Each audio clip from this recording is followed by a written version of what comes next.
So thank you, Professor, for meeting with us. We'd really like to hear more about your research and your experiences. So to start, could you please introduce yourself and your role at UCID? Sure. I'm Professor Mikhail Prokopenko, and I'm the director of the Center for Complex Systems in the Faculty of Science, although I work in the School of Computer Science and Faculty of Engineering, so it's sort of a dual role. So you mentioned that you work in complex systems. Can you briefly define what a complex system is and self-organization, and outline how your research directly improves our understanding of complex systems? Because complexity is a word that people use in everyday life. Like something is complex, and sometimes they essentially misuse it, meaning complicated. What we mean by complexity is a fairly well-defined concept which involves systems and their behavior arising out of interaction of multiple components into something which has a specific pattern of global behavior. Like a canonical example is emergence of pheromone trails in ant colonies, when ants forage for food and deposit pheromone in particular way. Basically, they deposit more pheromone when they identify the food and are returning home in one particular species. And what we observe as global observers, looking at it with God's eye, so to say, is an ant trail, right? So if you think about ant trail, it has some specific properties, because pheromone concentration along an ant trail is higher, because ants tend to navigate towards this trail, and because they find the trail and deposit more pheromone, it is a reinforcing behavior. The trail becomes stronger. Right. In fact, even the shortest trail emerges rather than the longest, because on the longest trail it takes more pheromone, it evaporates, and the shorter trail wins.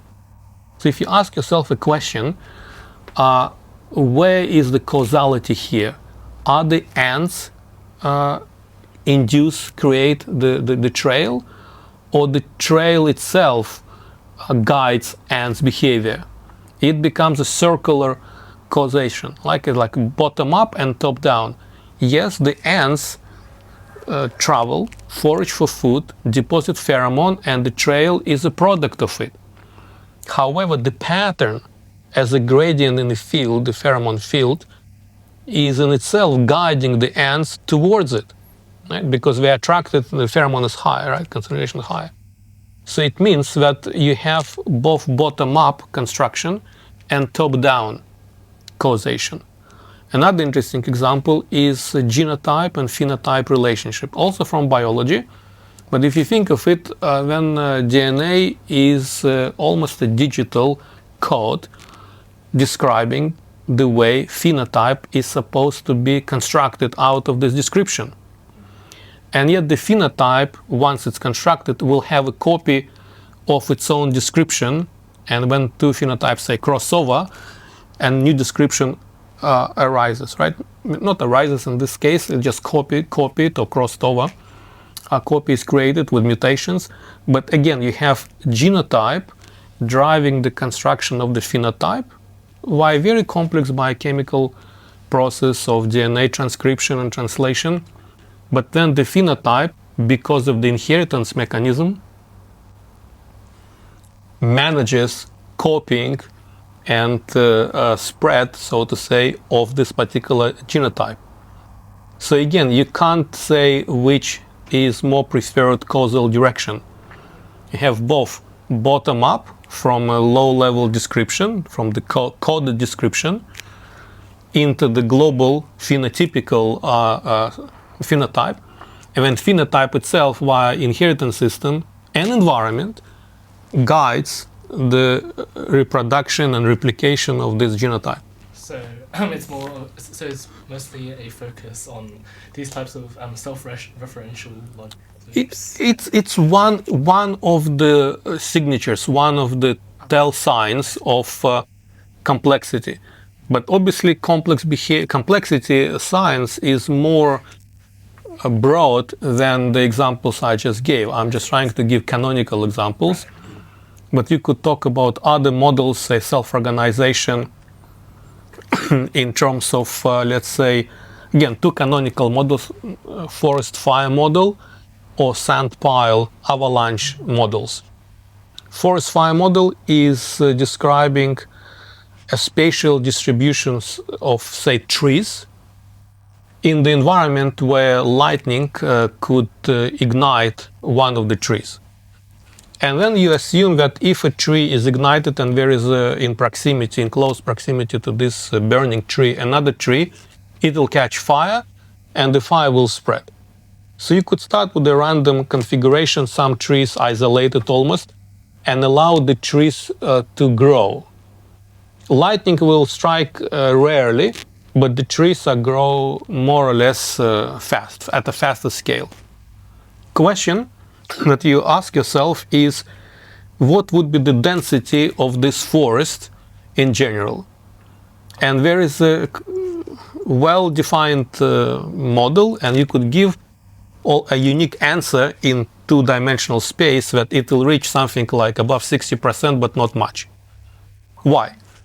Because once the trees grow and achieve some density, even random lightning strikes would ignite trees in clusters and they will burn out.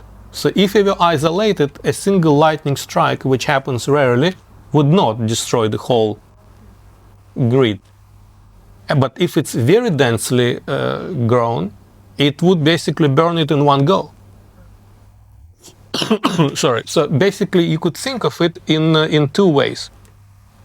Once it is below this critical density, say 61%, lightning strike would not be burning all of it. It would continue to grow, and the average density, average coverage would increase.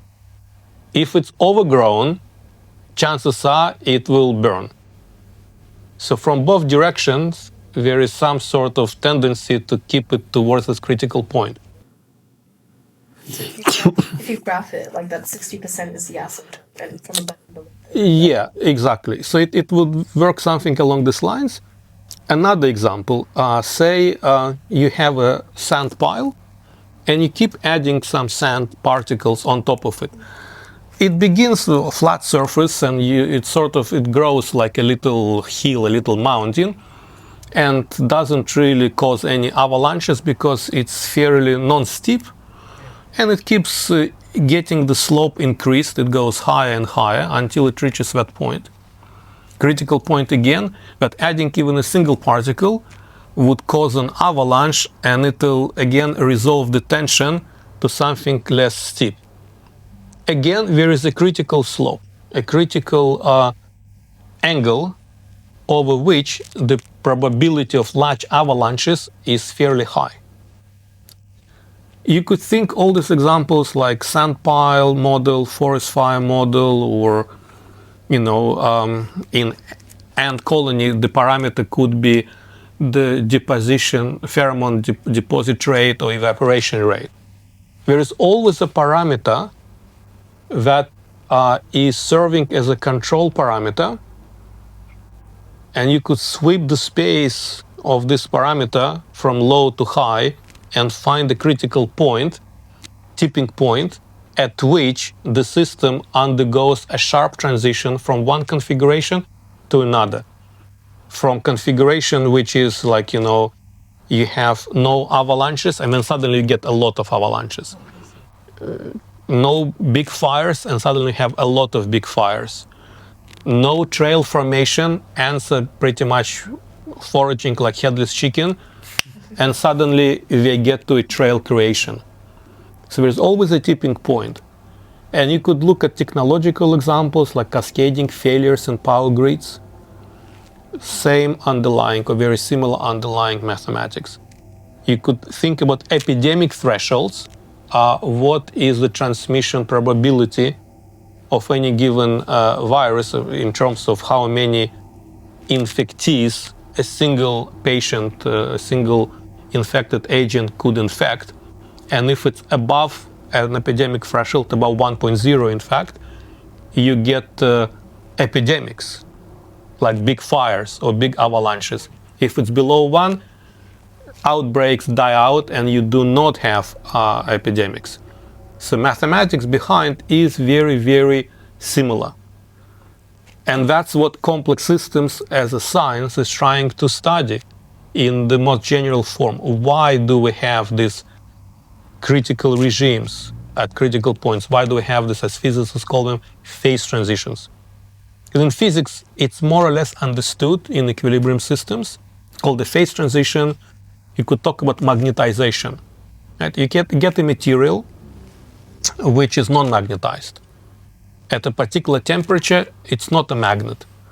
You start to change that temperature, and at some point, at a critical point, temperature Curie temperature, it suddenly spontaneously becomes magnetic.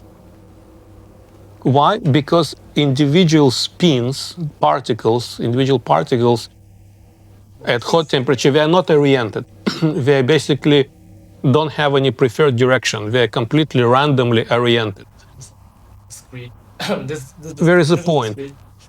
There is a threshold in any particular material. There is a threshold at which point these spins become oriented in one preferred direction. And that's what gives material magnetization property. So in physics, it's well understood. Once you move to biology or social systems, hybrid systems, it begins to be a little harder to define. You need to find analogy of all these quantities, control parameter, order parameter, energy, entropy. And there's just more variables? And there are more variables, and there are some hidden variables that we don't know. And that's what makes it more difficult in hybrid systems, like socioeconomic, socio-ecological, socio-technological. So that's where our research is focused on. So your research has basically spans across so many different disciplines, different areas of knowledge. Where do you think this research is heading in the near future? Like which directions have been having the most potential? It's an interesting question. Obviously, foundations are in physics and computational sciences, so that's where it gets its rigor from. Applications are probably closer to these days. I mean, obviously, if we go beyond physics, because they still get applied in physics, right? Yeah. But if you start getting into less strictly defined setups, like in biological setups or social setups or ecological setups, it becomes harder, and that's where the research frontier lies. How to get these methods, which we understand more or less in physics, and translate it, apply it at least with some rigor in a quantitative way, not hand-wavy way, but in a quantitative way, to natural sciences like biology or chemistry, and even to social sciences. And to better explain how these more complex systems. Yeah, basically that's the main question. Can you predict the tipping points? Can you predict how human behavior or even virus behavior in an evolving setup would lead to particular outcomes? Look at the recent pandemic, and we did a lot of investigations of the COVID-19 pandemic. There were questions during the lockdowns and mitigations and all of the control measures. What should be the compliance? Should it be strict lockdown with 95% of the population staying at home? Or maybe you could get 50% of the people staying at home and 50% still going to work. We did a study and identified the tipping point at around 75% in the first wave when we dealt with ancestral variant.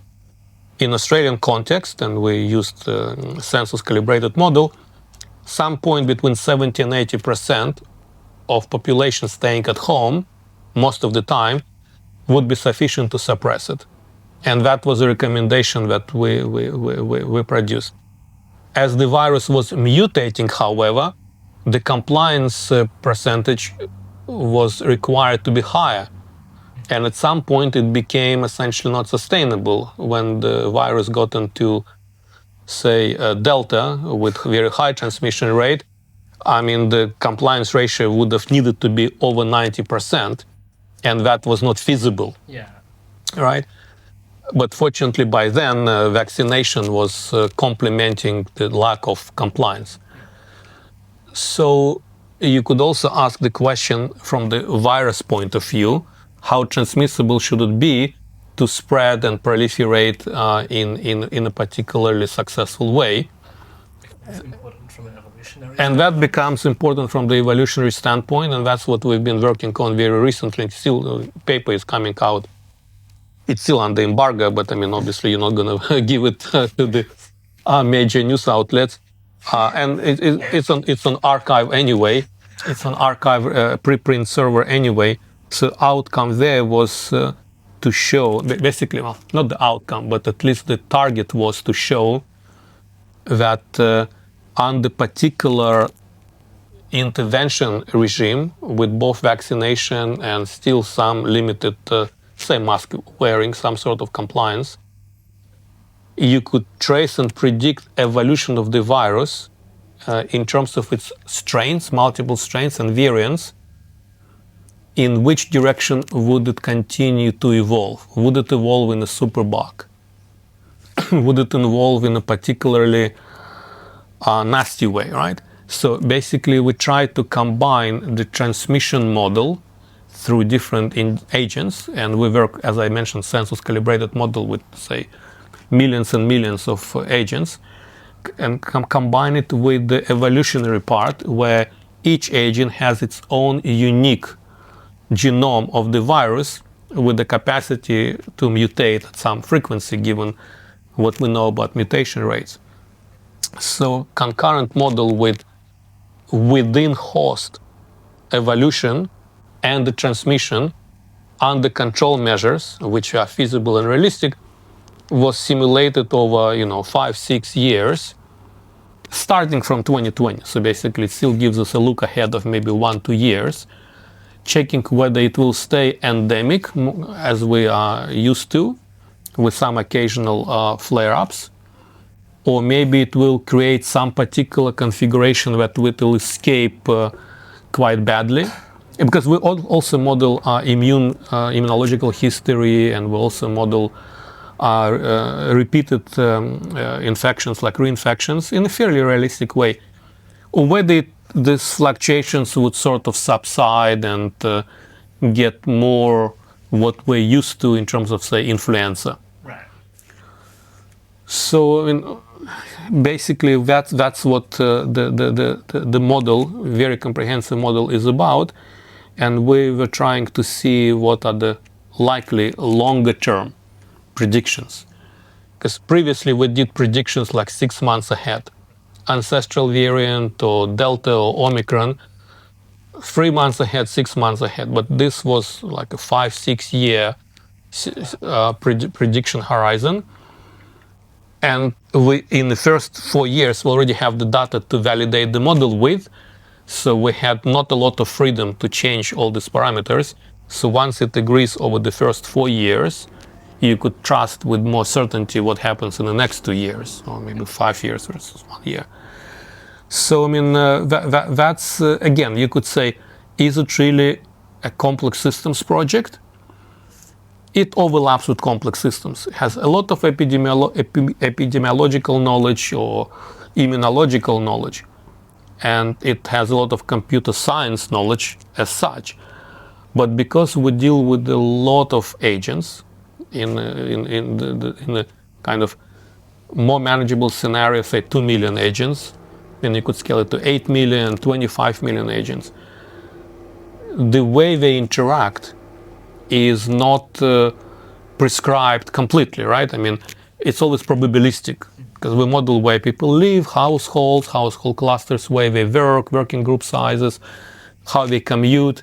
So And it's an estimation. it's still estimation. So you run every simulation, every parameterization rather, you run it maybe 20, 30 times, and then you average. And you could change some parameters and run it again 20, 30 times and see what averages look like. It has a lot of influence from complex systems, because to understand how do you deal with this emergence, what are the tipping points, is critical. In epidemiology, people often talk about sensitivity analysis. You change some parameter and you check when the model is still staying more or less within the same constraints. You could say, okay, what if I change, in this instance, say mutation rate of ancestral variant a little bit, right? How would my model outcome differ? And you could basically build a plot with one variable, your mutation rate, changing on the horizontal axis, and some outcome, say transmissibility of the most transmissible variant, what it would be like. Right? It's fitness. Talk about its fitness. And obviously it's a proportion, right? The higher the mutation rate, the higher fitness it will get to. But if you change mutation rate a little bit, and the fitness has a big jump, and in epidemiology you say that the model is sensitive to this parameter, and you don't want to go beyond this threshold.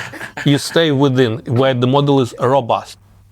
For us, it is actually a sign of a critical regime. You change the parameter a little bit, and the other parameter jumps up. So basically, nonlinear response is a tell sign of potential phase transition.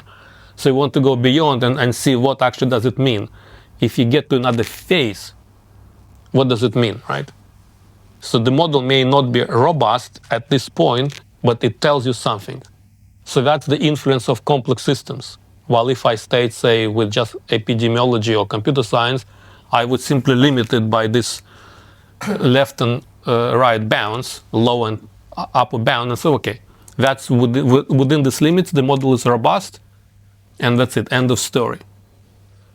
So it's a different mindset also with complex systems that pushes you to explore these tipping points.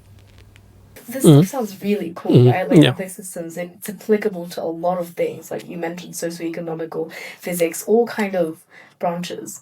So for someone in high school, because I don't think this is advertised to them a lot, how would you recommend they learn more about this?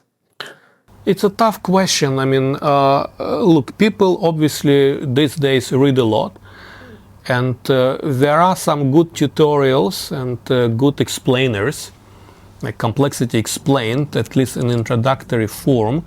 You could get these resources online, and there is a well-known Santa Fe Institute and Santa Fe Summer School for more advanced students, obviously not high school, not undergrads, where you could learn about that. So as a research direction, it is more or less well-known and well-established. There is a Complexity Science Hub in Vienna, Austria. So there are lots of institutes and complex systems groups all around the world.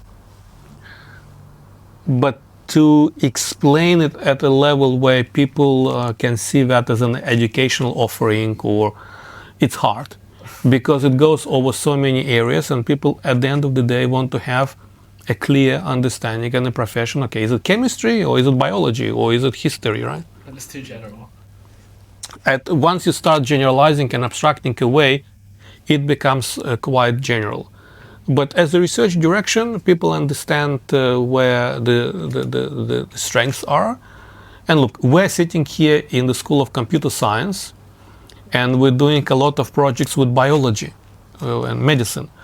There is a group in Brain and Mind Center sitting in FMH, Faculty of Medicine and Health, and they're doing a lot of projects in, say, time series analysis, which is more computational, and neuroscience, obviously. And there is a group in physics who is doing a bit of both time series analysis and applications to neurological disorders and diseases. So at the end of the day, you will be just multidisciplinary and cross-disciplinary, but you still find your school, right? Your department and your faculty. That's unfortunately the story of the field. You can't have like a faculty of complex systems or a school of complex systems, right? But the strength of our modeling was that it was very grounded in data. So it captured a lot of this demographics, right? A lot of even household density, household clusters in the neighborhood. We didn't want to dump on it some sort of a generic network. It makes it much more ambiguous. Basically, we would have needed to run, I don't know, 10 times more simulations on average. So we approximated it somehow. But then the last part that is only coming out is social influence, not in terms of the transmission of the disease, but social influence in terms of opinion on your risk taking. Because in modeling compliance, we basically said, okay, Make it uniform. well, yeah, exactly. If you want to simulate, say, 70% of people or 80% of people staying at home, you assign which of these agents stay at home. In reality, people make these decisions consciously, right? Because they're influenced by some risk perception. Risk perception in itself is driven by epidemic state. So it's again this causal loop, right?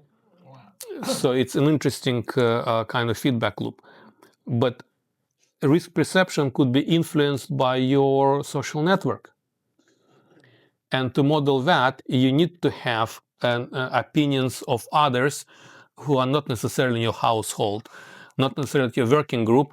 I mean, you could read on your social network, on Facebook, somebody who says it's all not real disease, it's all like they don't vaccinate or some sort of anti-vax attitude, and you might be susceptible to that. You could average your own risk assessment with opinion of somebody else, even in your household, even at your work, and somebody you just read. So that long distance connection was hard to capture. So we're still working on that one, yeah. So your research is really, really fascinating, and for someone who would like to enter your field, what sort of skills would you recommend would be very useful in this sort of? Right. Yeah. I mean, obviously we are doing our research in a quantitative, rigorous way. So my answer will be a little biased towards that side of things, right? And from my point of view, computational data science is quite important. So if you know mathematics and computer science, it will give you a lot of foundations to do complex systems research.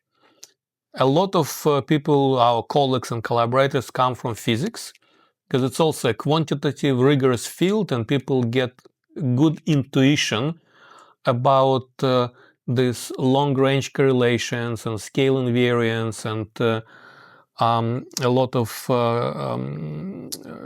basically the whole transition from, say, statistical mechanics to thermodynamics, if you think about it, is essentially a transition totally embedded in complexity science, because you have a lot of particles interacting in statistical mechanics. You cannot predict the global behavior very well, even the trajectory of an individual particle, Brownian motion. But once you have thermodynamics, you start thinking about the global patterns, temperature, pressure, and volume. You don't need to trace individual particle.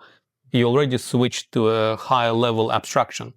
So physicists have a lot of skills that can be used in complexity science.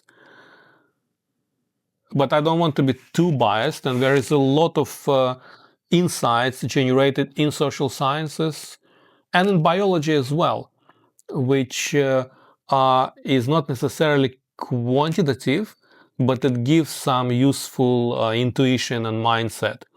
But personally, I always err on the side of being quantitative and everything which cannot be expressed in a reproducible scientific way, I tend to scrutinize very, very harshly, right? You know what I mean, right? I mean, you sometimes get a lot of hand-wavy argument about emergence and self-organization and all this complexity science-related jargon.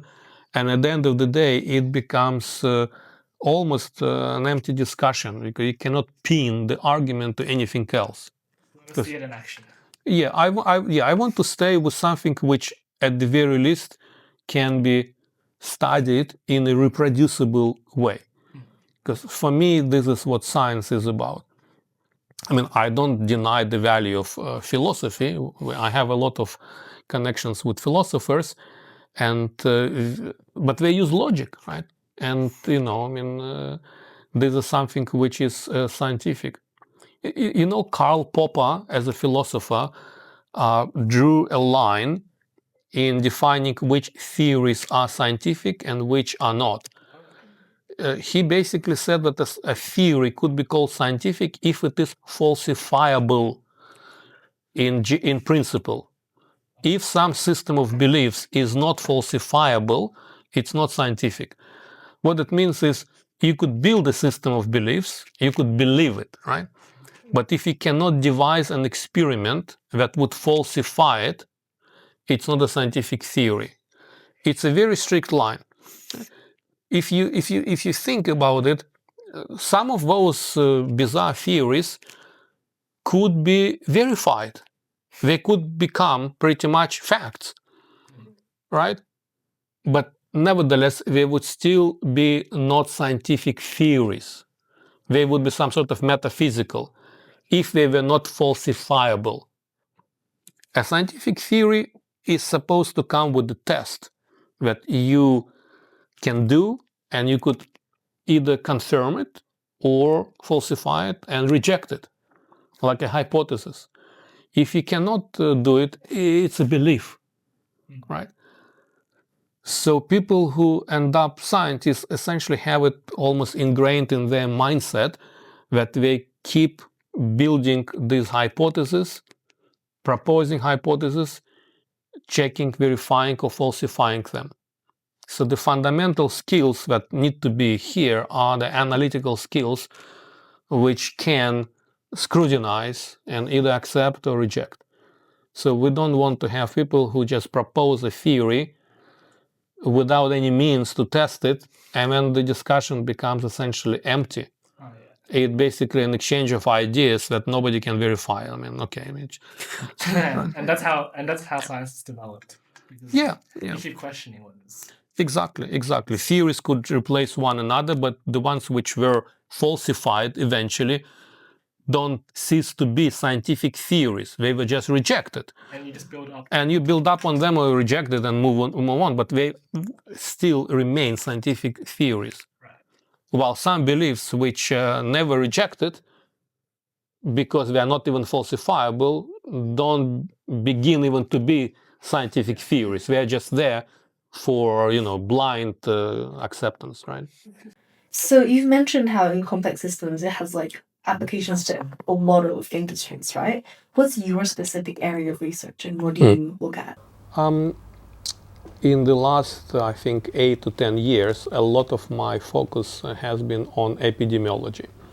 And I mentioned the COVID-19 modeling work. We also did the work with foodborne diseases like salmonella, and considering waterborne diseases like cholera.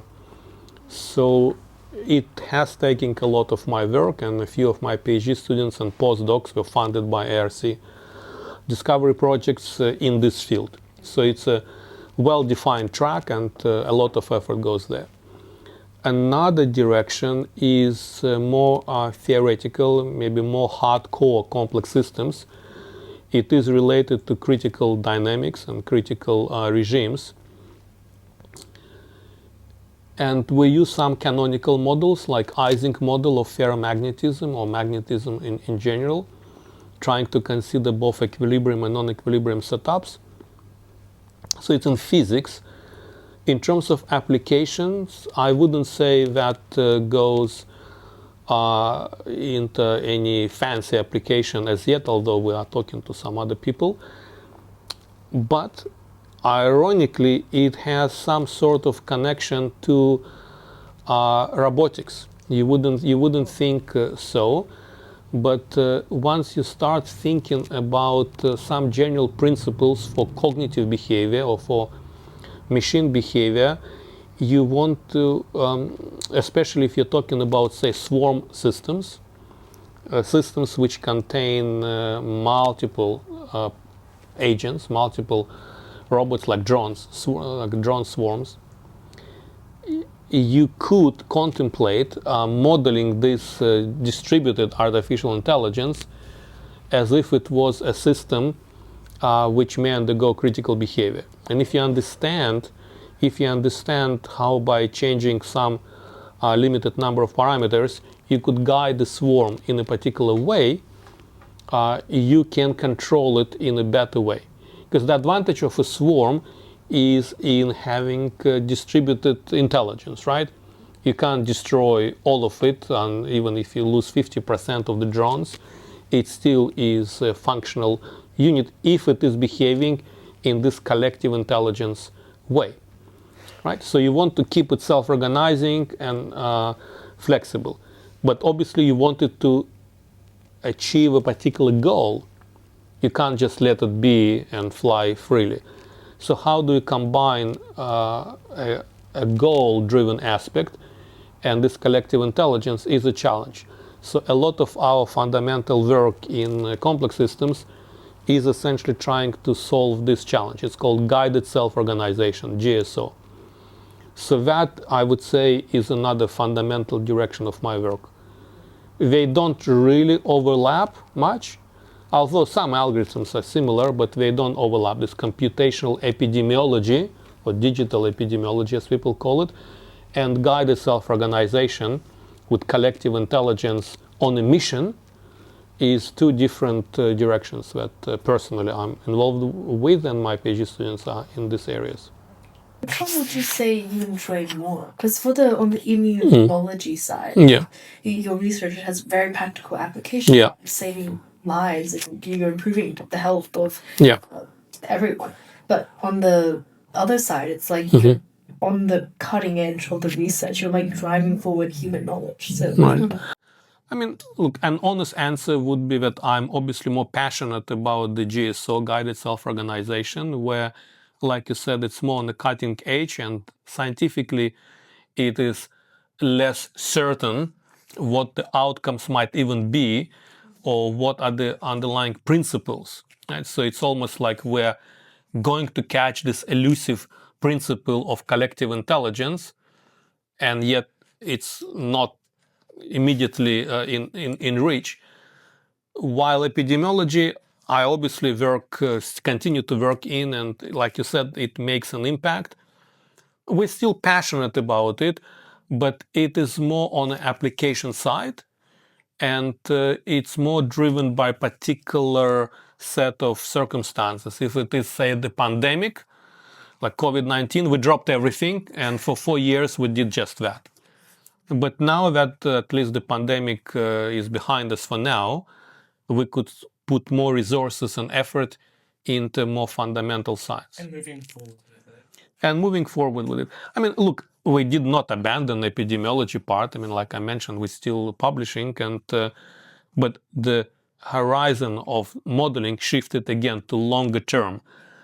And the phylogenetic part, that's the combination of evolutionary and agent-based, is also quite at the cutting edge, because not many models manage to combine this demographic and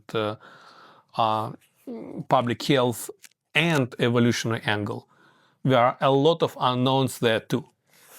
Right, so a lot of unknowns, but it's more with unknowns in biology and medicine, right?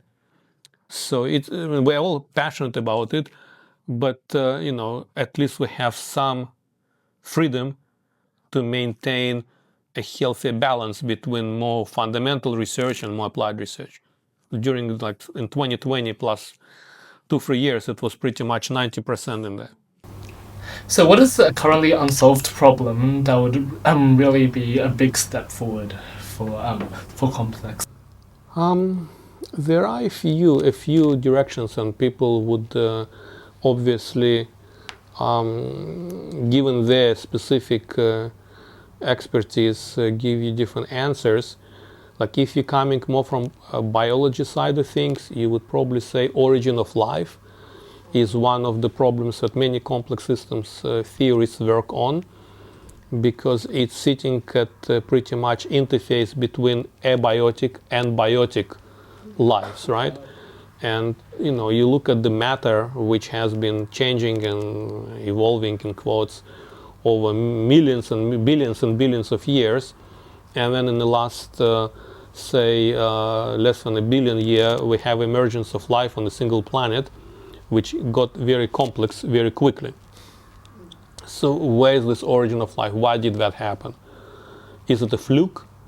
Or is there an underlying principle which takes non-animate matter and at some particular set of circumstances, chemical, physical, creates that spark of life, and then it goes? That's a critical point. It was the critical point in some sense, a tipping point, right? Origin of life. So if you're coming from biology, that would be a holy grail, like to answer origin of life, right? And I often talk to biologists and people in complex systems who are working on it. There are even institutes, like in Japan, there is this institute, Earth Life Sciences Institute, ELSI, which is sitting pretty much in this field, trying to move from geology to biology, right, if you think about it. If you come from physics, again, in complex systems, people talk about non-equilibrium, like plasma, very turbulent behaviors. And in this sense, again, we did talk about this age of chaos behavior, dynamics, which is not chaotic, but not very ordered. So plasma and turbulence are examples of that. So why do you need it? Because you obviously start to deal in many technological setups with that kind of dynamics, highly turbulent dynamics. Can you predict it? Not very well, right? So why not? If it's unpredictable, what are the signs of this unpredictability, right? Because we did talk about all this undecidability in logic, impossibility in social choice, incomputability in computer science, this unpredictability of turbulence in non-equilibrium dynamics. Is it because we deal with the same phenomenon, this age of chaos phenomenon, or is it simply because our computational power is not strong enough, right? So that would be a holy grail for physicists, I would say. If you talk about, say, computer science and computational sciences, a fairly related problem is P, not P, yeah, P. So I don't want to get into that, but basically it's not even known whether, non-polynomial estimations can be reduced, can be efficiently solved. So to me, this is a fundamental question. Our mathematical languages, and I'm talking loosely here, like mathematical theories, all seem to have this annoying feature that Gödel proved is necessary. It's either consistent or complete. So if you want to keep it consistent, you have to exclude well-defined objects which represent paradoxes. To keep it consistent, I need to exclude this sentence is false from my language. Then it's incomplete. Or I keep it complete, but then it becomes inconsistent, falling into paradoxes. So this is a fundamental distinction that our mathematical languages, formal languages, seem to bring. And that happens because of the ability to express self-reference.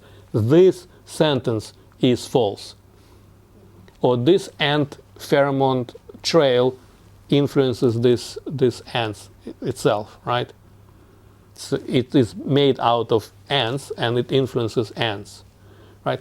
So that, I think, is a fundamental question. If somebody could explain to me how to deal with it, then I think a lot of these unpredictability questions would go away. But it's a very abstract question, and again, I'm biased because I'm working with it. But there are a lot of very practical questions that everybody would understand, like origin of life, or how to predict turbulence, right? How to predict how proteins fold and unfold. That's what AlphaFold DeepMind seemed to have predicted at some point, but still, it's a big question. How can you predict the shape of the phenotype given its DNA? Right? That is also a very hard problem to solve. Wait, quick question, just interested. You know the chicken and egg paradox? Yes, yeah. Does that count as part of like the... I mean, people use it as a metaphor for sure. I mean, even in a recent paper, I mean, we talked about the chicken and egg paradox as a metaphor because essentially that's what it is, right? I mean, you have some, I mean, I don't want to get too much into that, but it's called group selection in biology. Selection works on the level of, say, an individual gene or an individual molecule. But at some point, or individual cell, for example, Yeah. at some point cells combine into multicellular organism. And we know that multicellular organisms proliferate. They obviously reproduce. So how did selection jump from selecting at the cellular level to selection at the multicellular level? It's exactly chicken and egg problem, right? Because for selection to apply at the multicellular level, they had to aggregate. So why would they aggregate if it didn't bring them selective advantage to begin with? And we know that it does. We know that it does bring an advantage. So at what selection is blind? How could it say, oh, before I was selecting individual cells, which cell is, can get to the food source better, and now I'm looking at multicellular organisms, which one of them gets more energy, right? So the argument that some people put forward, it's called evolutionary connectionism, is that this is working in a way very similar to unsupervised machine learning. And unsupervised machine learning, if you know how it works, in supervised learning, you get somebody gives the input data, the neural network identifies the patterns. Say I give it images, apples, bananas, oranges, and every time I give an image, I say it's a banana, it's an apple, it's an orange. And then it adjusts the weights in neural network to predict that this is a banana and this is the orange. But if I don't give the labels, it still works. Why does it work? It works because it still clusters different objects into different classes. Bananas would be clustered in one cluster, and apples in another, and orange, if color is given in the third one. And then you come along and say, okay, this bag of things is bananas, and But why does it have the capacity to cluster?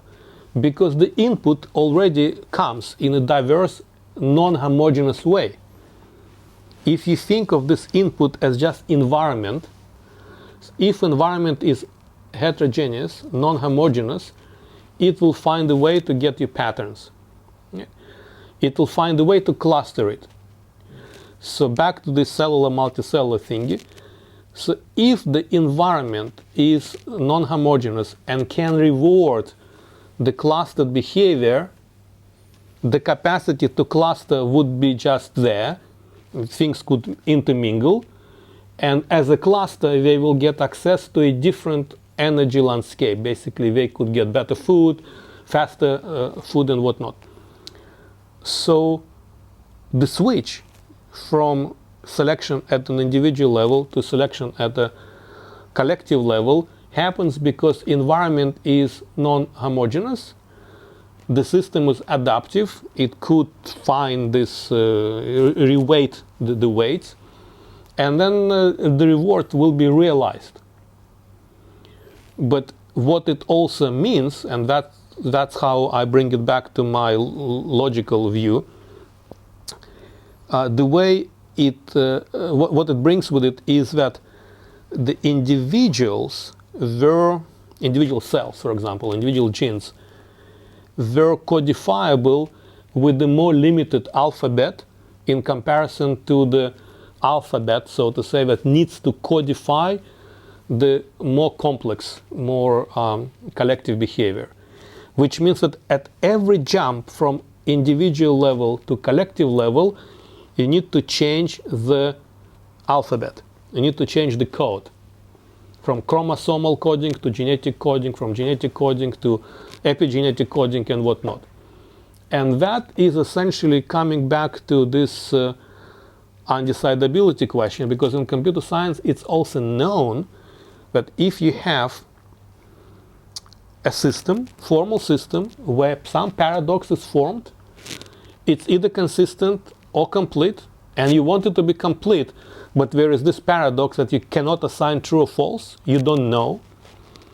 It's called extensible logics. There was Gödel himself said for any system you could extend it to alpha plus system. It's like extensible logic. It means that you take this paradox and essentially make it an axiom. You extend your alphabet. You basically give it a new, you say this sentence is true, this sentence is false, and you say, okay, this means, say, false, right? Or you give it another letter, or give it something which basically extends the alphabet. In the extensible system, this stops being a paradox because you gave it a letter. But because you extended the alphabet, you will inevitably bring another paradox in existence. So it's called a Turing jump, because in Turing machines you could also do things like that. So you expand the system, resolve all the paradoxes at level 1, make another system and make paradoxes at level 2, and then you resolve it there, and it's like nested dolls, grows forever. But you can never get to the bottom of it. You never get to the bottom of it or the top of it. It is a process of complexification. And what we drew a parallel with is that this chicken and egg problem with individual to group selection keeps being resolved by evolution in this never-ending way. And that's what's the reason for complexification. That's why we look at us, and arguably we're more complex than individual cells. Although it's not given, it depends on the measure of complexity, but technically, I mean, it involves a lot more nestedness, right? That's why I was saying that origin of life is still a holy grail, because given the origin of life, I can sell the story. Complexification growth is explained by these Turing jumps, extensible logics, nested dolls. But what triggered it? Why did I have the origin of life to begin with? I can't draw it yet from just pure physics. From chemistry to biology, maybe people have tried. From chemistry to biochemistry to biology, people kind of tried.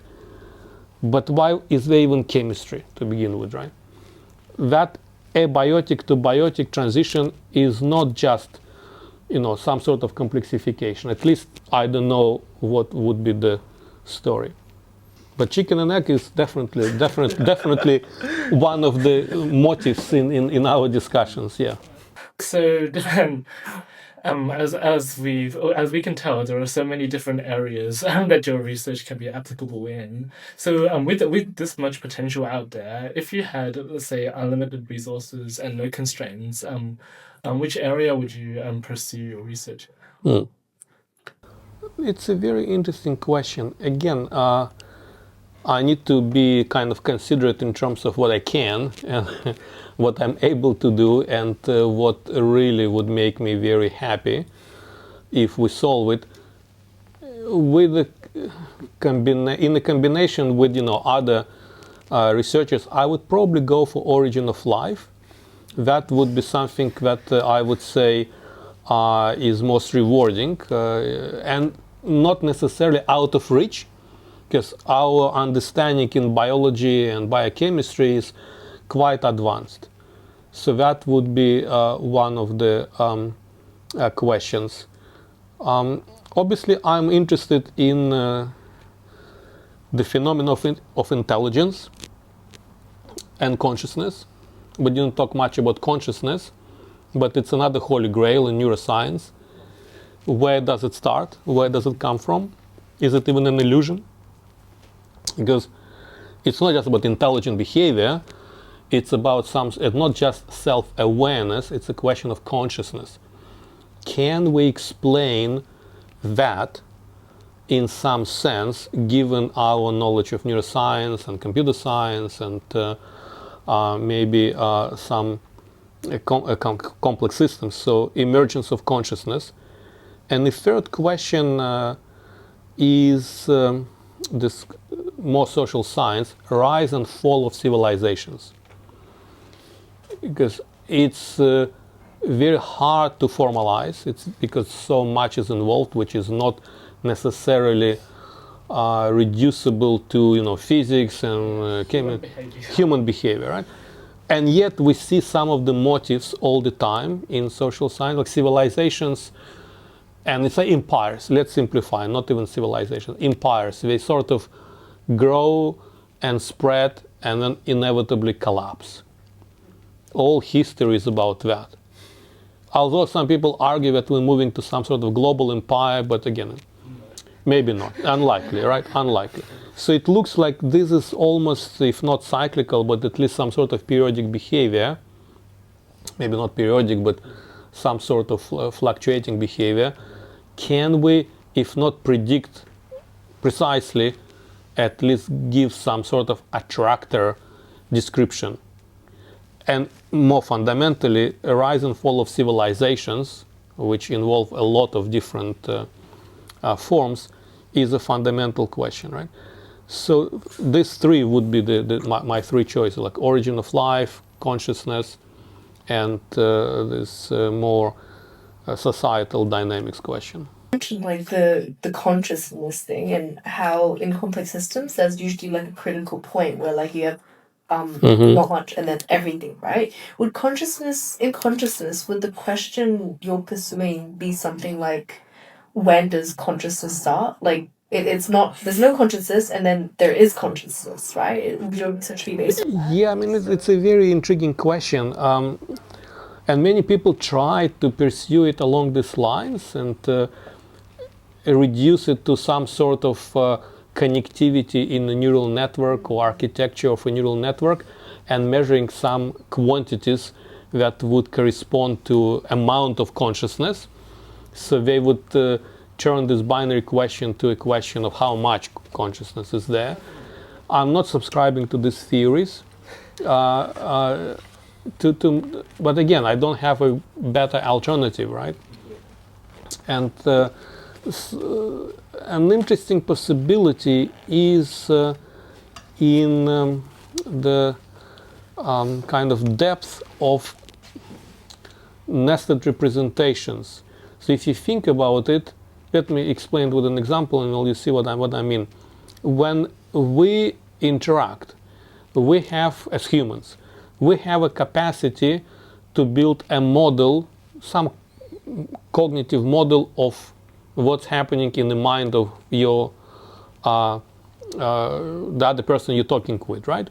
Say you're asking me a question and I'm starting waving my hands and talking, and you sort of make a model of what my mind is going through, right? Not maybe a very detailed model, but you obviously can see input and output, and you could say, well, I mean, he's switching the topic, he's redirecting the question, blah, blah, blah. Your colleague is sitting here and he might, at the same time, build a model of what's going through your mind. It's called K-level reasoning. Obviously, he could build a model of what's going through my mind, but it's not my question. He could build a model of your model of my model. Right? Okay. So I have, basically, I know what you know, what you know, right? So, I mean, he would be doing second level.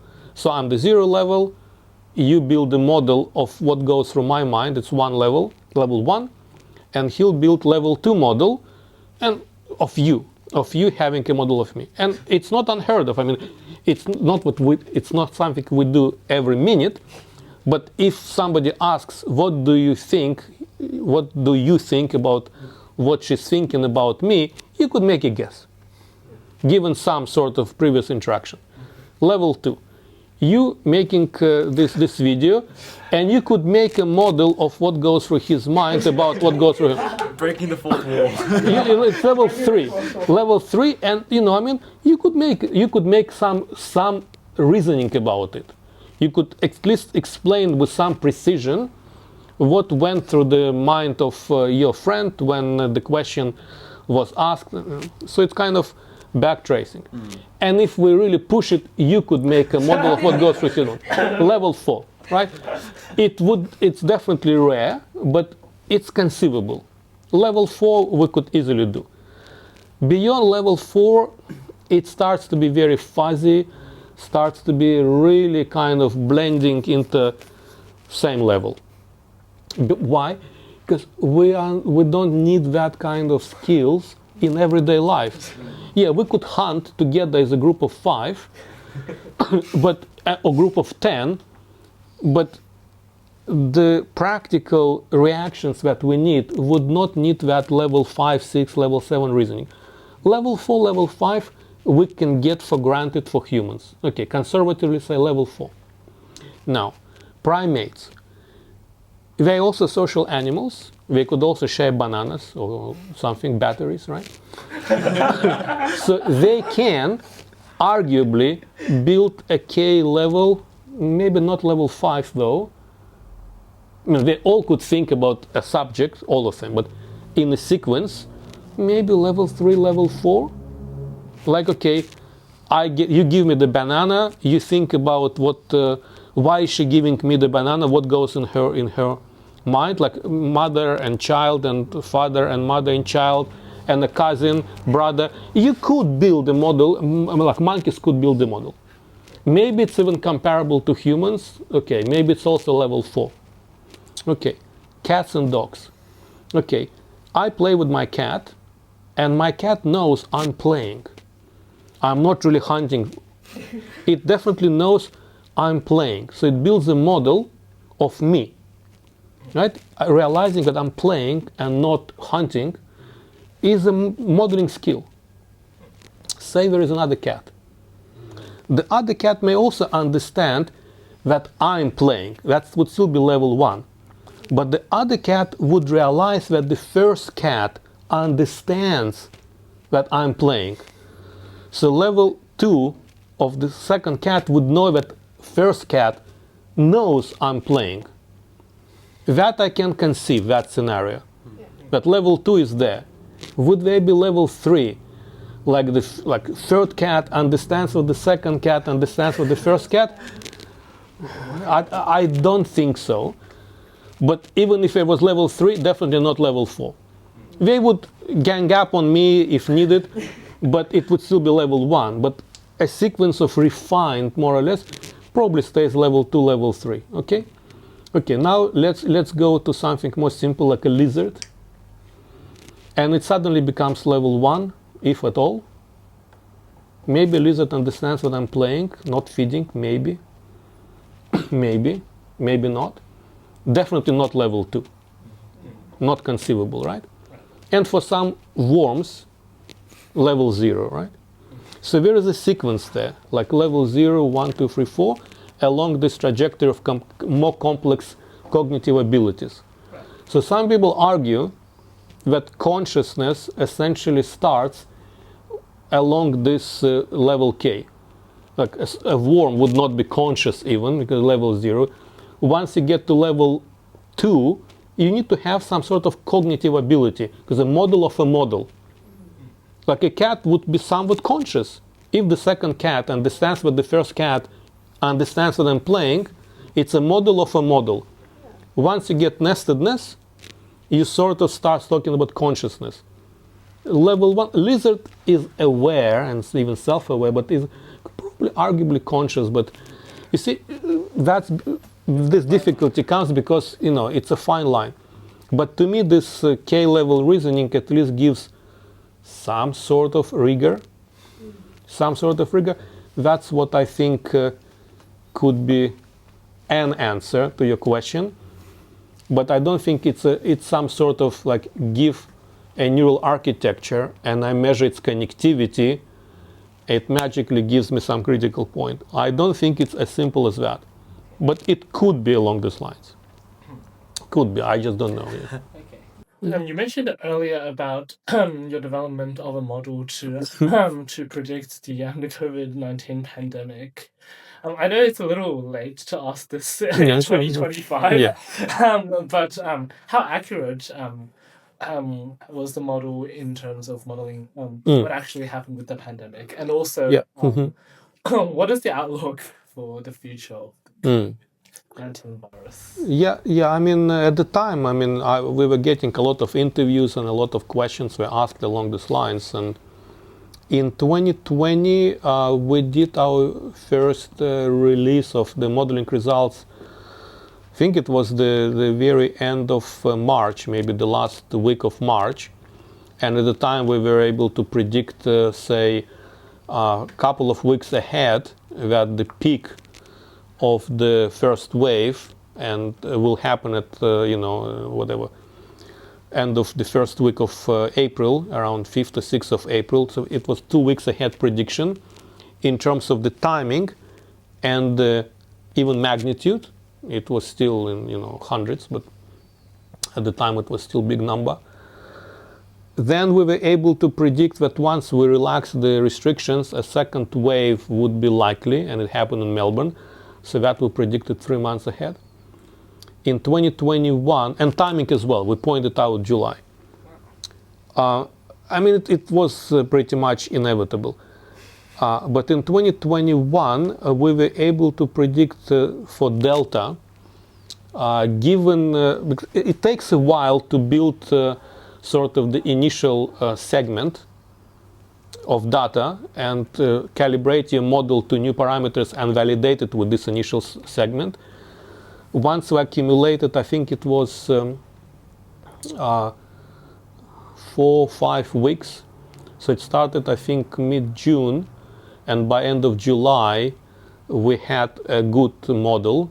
Right? The uncertainty was about the human behavior. Would people comply or not? So we predicted 3 different trajectories with low, medium, and high compliance.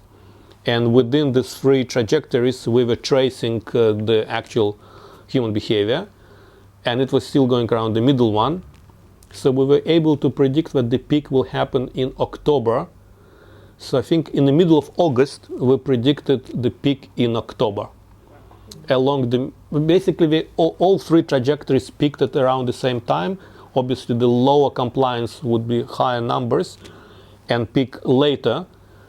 Medium compliance did peak at the time when we predicted it will happen. So it was fairly successful. It was fairly successful, and that was for Australia-wide, national level prediction. The other question was that in the beginning of 2020, the government was listening very actively to the predictions like that, and they were making a lot of information campaigns that people do comply. At the end of 2021, the appetite for listening reduced, and they did not want to follow up too much, so it was harder even to manage it. But I did share our predictions with hospitals, and they were fairly happy. Not happy is the wrong word. They were happy that they got the warning. Because at the end of August, I basically made a few unofficial presentations, like sitting in my home over Zoom to different districts, local health districts. And I called it Boxing Day scenario. And I didn't even mean it's going to be on the Boxing Day. I meant that once the restrictions are relaxed, people will rush to shopping malls, to everywhere. And it will be like like Boxing Day scenario. But it was actually peaking just after Christmas. So it stuck in their mind, and they called me like after Christmas and said, "Oh, your predictions came true, unfortunately, but we had to scramble, and it was like terrible." I mean, they were sending me all these emails with like photographs, what's happening in their wards. It was like 28th of December 2021. They still call it Boxing Day scenario, right? Because it happened on the Boxing Day. But that wasn't the intention. It wasn't the intention, but it was actually after Christmas, between Christmas and New Year. It can't be that precise. Look, predicting it in August, what will happen in December. And look, a lot of variables changed even, so this prediction came true. Basically, even with the new variant, Omicron, displacing Delta. Our original predictions were mostly for Delta once the restrictions are relaxed. And vaccination would complete partially, but say 90% of adult population. When Omicron came, and some of it got cancelled, like vaccination got higher to 95%, but Omicron was more transmissible. So it's sort of still gotten in the Boxing Day scenario, right? Still fair. Yeah, but that's what happens in the systems, right? I mean, like virus changes and vaccination, like look, we got vaccination completed to 95%, who knew, right? But there's still always extra variables. Yes, yeah, I mean, look, I mean, when you deal with a system like that, government was very successful with getting extra vaccines from Poland and Singapore. While in the beginning of the year they were more relaxed and didn't get vaccines to begin with, did not buy enough, but they scrambled and got additional vaccines, and that helped a lot. And then the peak of the epidemic was in New South Wales, and our state got the vast majority of these extra vaccines, and it also helped. But then it kind of overfilled into Victoria, and they got quite a significant outbreak there, and did not have vaccines. I mean, in reality, you can't assume that vaccination schedule will progress, 2% of the population every week, uniformly across the state. And you get a lot of vaccines here and much fewer vaccines there. How do you model it in advance if you don't know, right? I mean, so you always build a scenario. You always build some range of simulations, but that's the difference between weather forecast and epidemic forecast. In weather forecast, it's really a forecast. You know what are the patterns, and you're predicting the extent of the humidity, temperature variation, sunlight. But the actual scenario is not changeable. You know what pattern you're predicting. Here you have a scenario. What if population complies more or less? It's a scenario. If it's 40% compliance, it will go here. If it's 60% compliance, it will go there. If the vaccination supply will be, augmented by vaccines from Singapore, it's a first scenario. So you need to build the scenarios. They think I'm predicting weather. This is not even weather, right? I mean, weather you deal with the physical reality, right? Particles don't decide whether the gravity is, 50% or 80%. Gravity doesn't change, does it? Here, human behavior is like that. I mean, somebody just wakes up and decides, no, I'm not going to stay at home. I'm going to work and sneeze at everybody, right? So that's what the issue is, yeah. So it was accurate within limits, within specific scenarios. One of which was always realizable, and we were lucky that it was one of our scenarios. But people might criticize me and say, but you predicted, like 3 different lines, and only one of them came through, but only one could ever come through, right, in reality. And there is a lot of, unhappy people. Say you predict some scenario, and then you say, okay, you need to intervene and change it. Otherwise, fatality would be too high. And intervention happens, and fatality indeed drops. And people say, yeah, but you predicted high wave, and it didn't happen. And I'm saying, well, I mean, because you intervened. It's like somebody standing there, you put a gun and going to shoot, and somebody else predicts, man, step aside or you get killed if this guy shoots, and the guy steps aside, I shoot and miss. And the guy complains, oh, he missed. Because you stepped aside, right? People don't get these basic counterfactuals. They say, you predicted high fatalities, it didn't happen. Well, because somebody intervened. Yeah, but you still predicted 100,000 deaths. Not that we did, I'm saying, because we knew that's going to happen, so we predict always, the worst case, the good case, middle case.